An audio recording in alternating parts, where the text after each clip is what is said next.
DJ Novak. Thank you. Thank you, Josh. BJ, thank you for being here. Oh, thank you for wanting to screen it. It's a big honor. And congrats on the film. I love it. Thank you.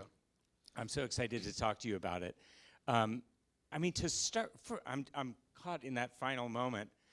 That last monologue on regret is so powerful, and it's interesting. Like sorry to start at the end, but I love it. You have Well, it's fresh. the backward-looking emotions, right? You have that earlier monologue on vengeance, how you're talking about how it's like this impulse looking backwards. Thank you for picking that up. Regret yes. is also kind of a backwards-looking. So the twinning of regret, and then you see the final title card, vengeance. I'm just curious to hear you talk Absolutely. about that. I mean, I'm so glad you picked that up because some of the things that matter to me, I don't need the audience to capture consciously. It's great if they do, but it just is my own guidepost to writing. But to me, vengeance is a reckoning with regret. That is what Ben is trying to put his finger on. And he says it, he circles it when he says vengeance is not about the future, it's only about the past. It is strange that it is an impulse that we have that leads to no reward. It is only about correcting something that is driving us crazy. And his regret is really what he confronts. I mean, what he does at the end, I think, is really rejection of who he has been. That's who he really wants to kill. Now, these are all just the things that matter to me in my mind. They may not matter or even be true to an audience, but since you ask, as I was writing it, absolutely, it's a reckoning with regret. And when she says that at the end, okay, that she has transcended vengeance. She is thinking, it's all regrets, just keep going. And this is a guy also with the John Mayer scene, you know, it goes by quickly at the beginning, but Ben says, fear of commitment is fear of regret. So, you know, in the funny way, regret and commitment are similar. If you commit to things, you're going to regret things. And the actions Ben takes at the end are commitments of a sort. So yeah, regret is the theme of the movie. Interesting. So I'd love to hear you talk a bit about writing the script. I'm curious when you got the idea, when you started writing it, and what that process was like. Well, the aesthetic thing, I saw a poster for a movie called Vengeance, directed by Johnny To, starring Johnny Halliday. And I thought, I'd like to be in a movie called Vengeance. And I thought, yeah, the thing that kind of made me smile and almost laugh was like, I'm not supposed to be in a movie called Vengeance. I knew the exact tone. If it was me, BJ Novak Vengeance, like we know it's different. It's not. It's like everything I do. Are you kidding or not? You know, is the tone. And I was like, that's a cool tone. But I didn't really think of doing anything for it. And then I was in the midst of a terrible bout of regret a number of years ago when I had just broken up with someone and that I was a terrible partner to, and completely ignored the relationship when it happened. Afterwards, I'm looking at all the photos, I'm regretting and obsessing, and I thought, well, the story kind of developed from that. What if a person were called in and after the fact got very deeply invested in a relationship? So the comedic version of it was we have to avenge her death. But, you know, all the things like meeting the family that you don't do in the moment. And that's really what Ben is trying to pitch at the beginning with this divided times thing to Issa Rae's character. He's onto something too, but he has to actually live it. Right, right. It's so interesting to hear you expressing in terms of like your personal story that led you to write it, because in watching this, it also, to me, feels very much written in the moment. I mean, obviously you've been working on this for a while, but it feels culturally like very much of the moment that we're in right now and in the recent past in terms of what he's going through, the New Yorker in Texas and everything going on politically and culturally. Well, I loved it. It feels like written sort of, was it a fast writing process for you, or was it No, it was very slow, and then the development process was slow when we paused for COVID. It's one of those weird movies that I think became more timely the longer we waited.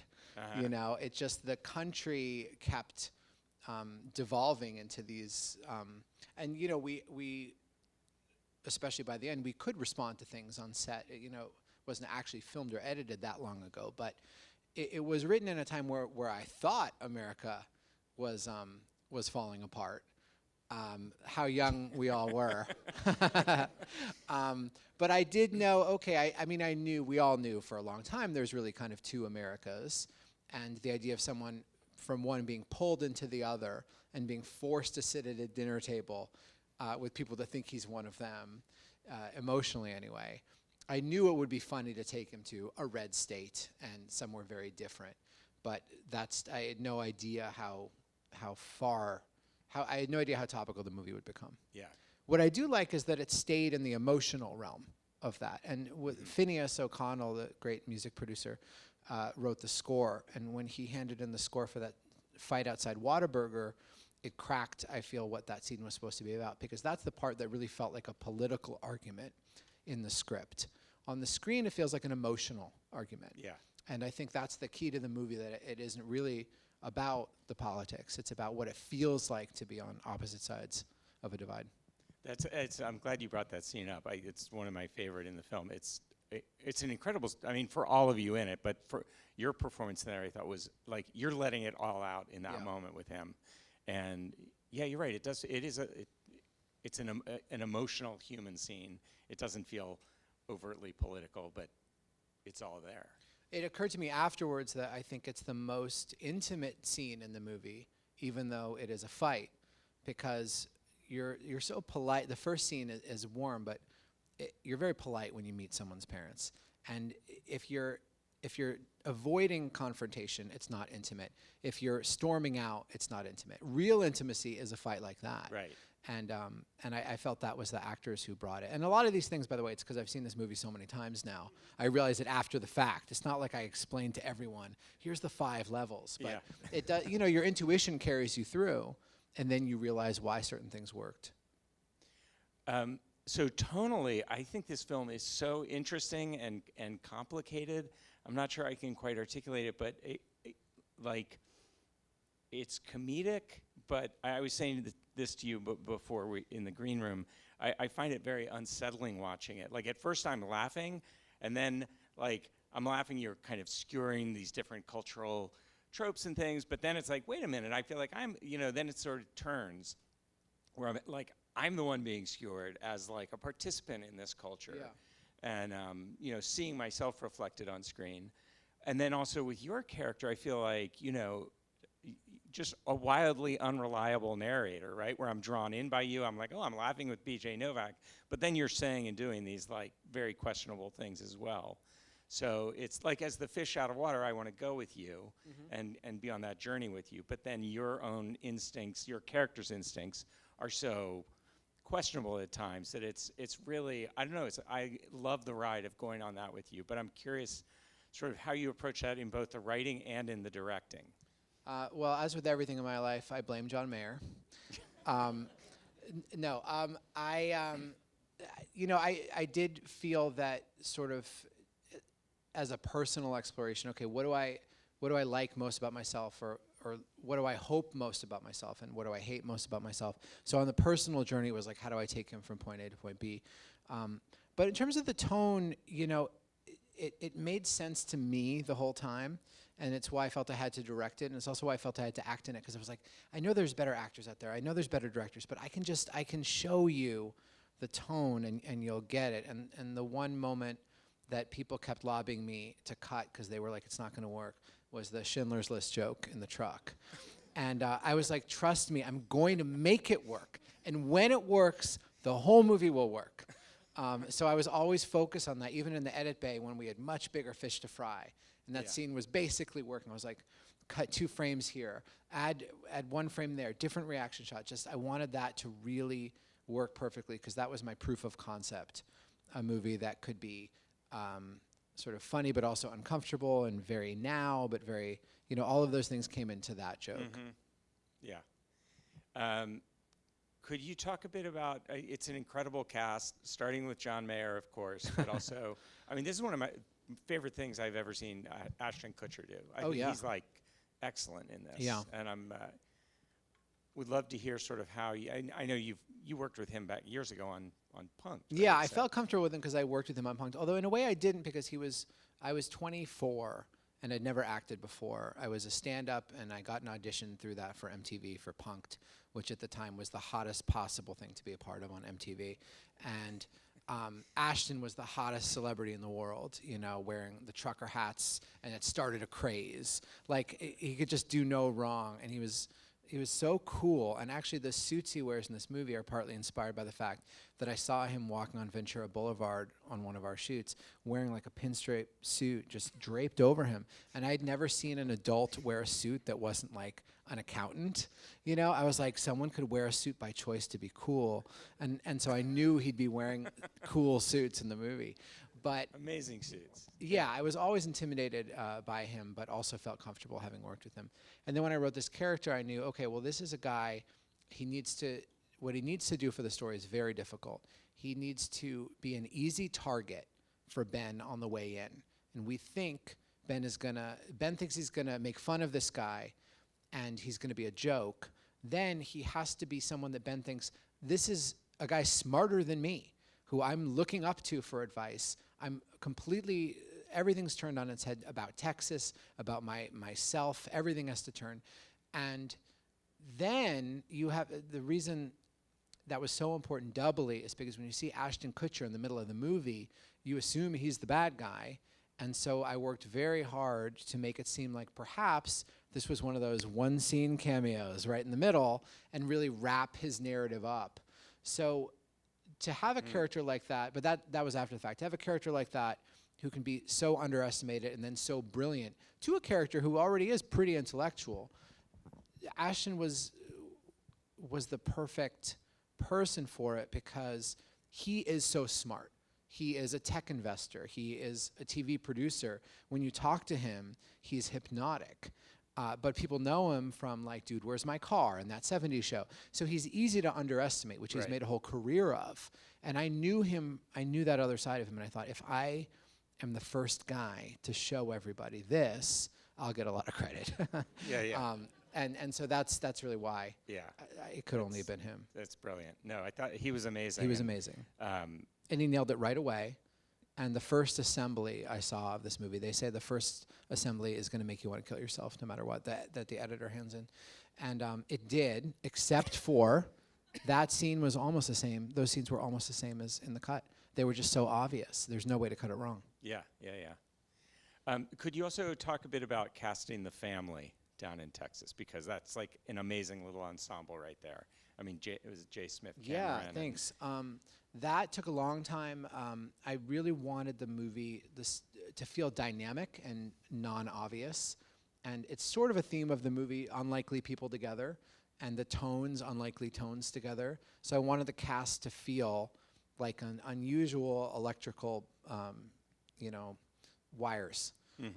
Too many wires was a good goal for me. So Sharon, I had never seen Succession when I cast her, and so I didn't know she played this like New York lawyer.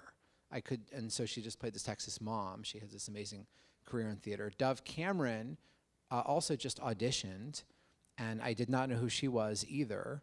And then I Googled her, and she has like 50 million followers on Instagram. And it actually made me suspicious. I'm like, maybe this was a fluke. I don't know if she's much of a serious actor. So I had her do it again. Right. And she was even better. She has this amazing comedic timing. And Isabella Amara, I guess these were just auditions, but I just auditioned people a lot. El Stupido is a local Albuquerque kid who is like really psyched to be in a movie, but also really psyched that he went 4 for 4 in his Little League the other day, and he sends the cast videos of that. Nice. So he's like a real wholesome kid. Luann Stevens also auditioned. She plays Granny, and she had been the Granny on Friday Night Lights. So, she had done that before. Jay Smith had done nothing like that before. But they fit and Boyd, of course. Boyd Holbrook is like a real actor's actor, never done comedy before, from Kentucky. He had some elements of it. So Luann really led us through a group rehearsal and bonding session the first day we were there. And then we were, 2 days at that little table. So we got to know each other. But it was wonderful rhythm. So I know you've directed quite a bit prior to this on The Office and other shows, but this is your first feature. And you talked about this a little bit, why you knew you wanted to direct this particular film, but I'm just curious to hear you talk a bit more about your interest in directing in general. Like, what do you like about it, and how was this experience for you doing a full feature? What I like about it is that to me it feels like a three-dimensional form of writing. It feels like writing was a limited version of writing. I think writing is the wrong word for writing. You know, people think of it as spelling, or we grow up thinking of it as spelling tests and handwriting tests, and so we get up all in our heads about the words on the page. It's not about that. It's about imagination and expression. So this, you know, I've always been, you know, a type and write the words writer, but I've realized the more and more I've worked, there's, in terms of ideating what's on the screen, sure there are the words, but who you cast is an enormous dimension to it, and how you shoot it, and what music you put behind it. So I don't think of that as a separate skill. I think of that as the continuation of writing. Mm-hmm. And the more I've done, the more I realize that. I was fortunate on The Office and the other things I've directed that generally all that had already been done for me. They cast these amazing actors, they have the set, you show up, and you know, directing TV, I've said sometimes, is sort of like playing a video game at an arcade when you don't have a quarter when you're a kid, and you're going like that to try to imagine that you're playing. Right. But you know, in a film you have to invent all that, and it was just another way to write, really. Mm-hmm. Interesting.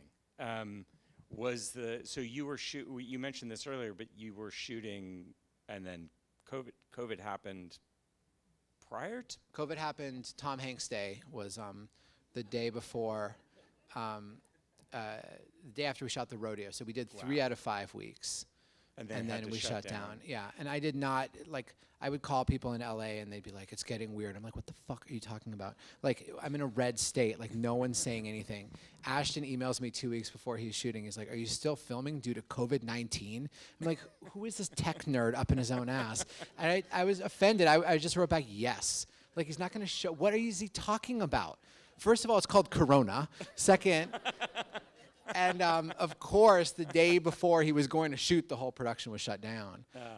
So how long did you go down? We were down for 7 months. We didn't know when we'd be back. We didn't know if we'd be back. We didn't know if we'd survive. I mean, it was a crazy time, and the movie was sort of the least of it. But Blumhouse put the team back together right as they were starting to go back on Succession and all the other things. And we got back 7 months later, and it was actually kind of a gift because I had gotten to see the footage and edit it. And it's not really that we changed anything, but there were a few moments I could drop, a few pickups I could get. I could kind of learn more what was working. I think it was a little more of a little more of a square comedy a bit, because I didn't totally trust the drama. I felt a little shy to be emotional, and I saw that the emotional stuff really worked. The stuff with El Stupido, and everyone liked the feeling of the family, and so that encouraged me to go a little further. So it was nice to get to stop. I encourage anyone who makes a movie to take a 7-month break, kind of think about things, and then come back. It's really elegant if you can get people to pay for that. Wow, that's amazing. You got everyone back. That's fantastic. Yeah. Wow. And you just, when you shut down, I mean, you were shooting in New Mexico, and everyone just left, and yeah. I mean, we got out of there. Hang out, right? Yeah. Wow. But you didn't lose locations, or?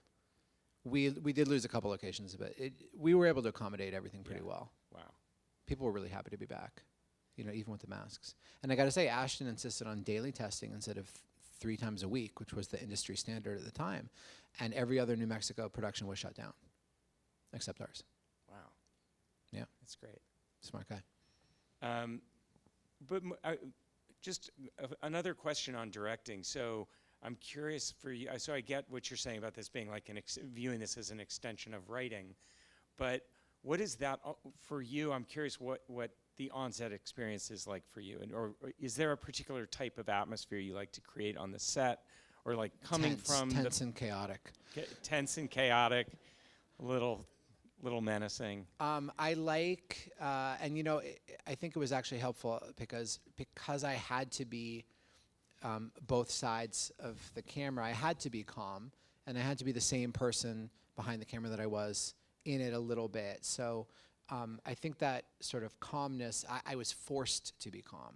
Yeah. And so that also meant the person in the scene was relatively calm as an anchor. But I think that keeping the level of being on the brink of improv, being on the brink of breaking, is something I learned on The Office. You know, on The Office, when people would improvise, often the improv wouldn't make it, but the fact that everyone might be improvising at any second kept it very live and kept it very honest. So I liked, you know, really encouraging the conversations with the actors to go smoothly in and out. But we also had a very, very good crew. The director of photography really sets the tone for the crew, as is the first AD, and we really had wonderful sort of captains on both sides. The film, it looks beautiful. I was going to ask about the DP and your relationship with him. Had you worked together before, or was this your first? No, that was our first time together. He's a wonderful and fast and cinematographer, but another great thing about him, Lynn Moncrief, is that everybody likes him. And that matters a lot, because that means that crew respects him, and crew will go the extra mile, and if he explains something, they'll listen. And you know, a lot of the set is sort of the org chart, in a sense, in a creative sense. And so I learned that sort of leadership matters a lot. Yeah, absolutely. You mentioned the composer, but I also wanted to ask, the music in the film is fantastic. And for some reason, I really, towards the end, you have the Lana Del Rey stuff. Yeah. And I'd love for you to talk about Lana Del Rey in this movie. It feels very important to the final sequence, and just... well, why it matters to me in the movie that isn't said in the movie is that when Quentin is talking about we don't hear people's voices anymore, you're a playlist guy, my one exception is Lana Del Rey. That's the voice I listen to. So I do think of her as an actual voice that has something to say. And the line at the beginning about Lana and I love America, not in that faded Lana Del Rey way, I think I grapple with, is America a ghost of itself that is really a sentimental value? An ironic sort of faded glory, which I hate to think it might be. And that is sort of what is beautiful about Lana Del Rey's music and about that song, which is American. And it's a tragic song. It's a tragic operatic song about exactly what Ben hoped wouldn't be the case about him in America. Yeah. So it was very hard to get that song for various reasons. But Lana helped us a lot, actually, at the end. That's great. Well, thank you so much for being here. Congrats on the film. It opens in 1 week. Yeah. So tell everyone to go see this. I don't even need to. They already saw it, so they won't. But yeah, if you guys do, it means a lot to me to be here. So thank you very much for having me, and thank you very much for wanting to check it out. Absolutely. Thank you. DJ Novak. Fan of the University of Texas. And who here is a fan of Texas Tech? What if she was murdered? This just keeps getting bigger and bigger. Looks like 2 pairs of Prince cowboy boots. Calling out an APB to find 2 men wearing cowboy boots. What happened to her? Why do you care so much? Why do you care so little? You're so lucky in you, Emily. I really don't know what you saw in me. Art sees art. Texas has a full river. You can't solve something like this with a 45. It's the breakdown of society is what it is. Yes, ma'am. I think that's very wise. You're gonna need a 12 gauge, couple of ARs, Western automatic, and a sidearm for safety. Exactly. Where are you right now? I'm in an Uber.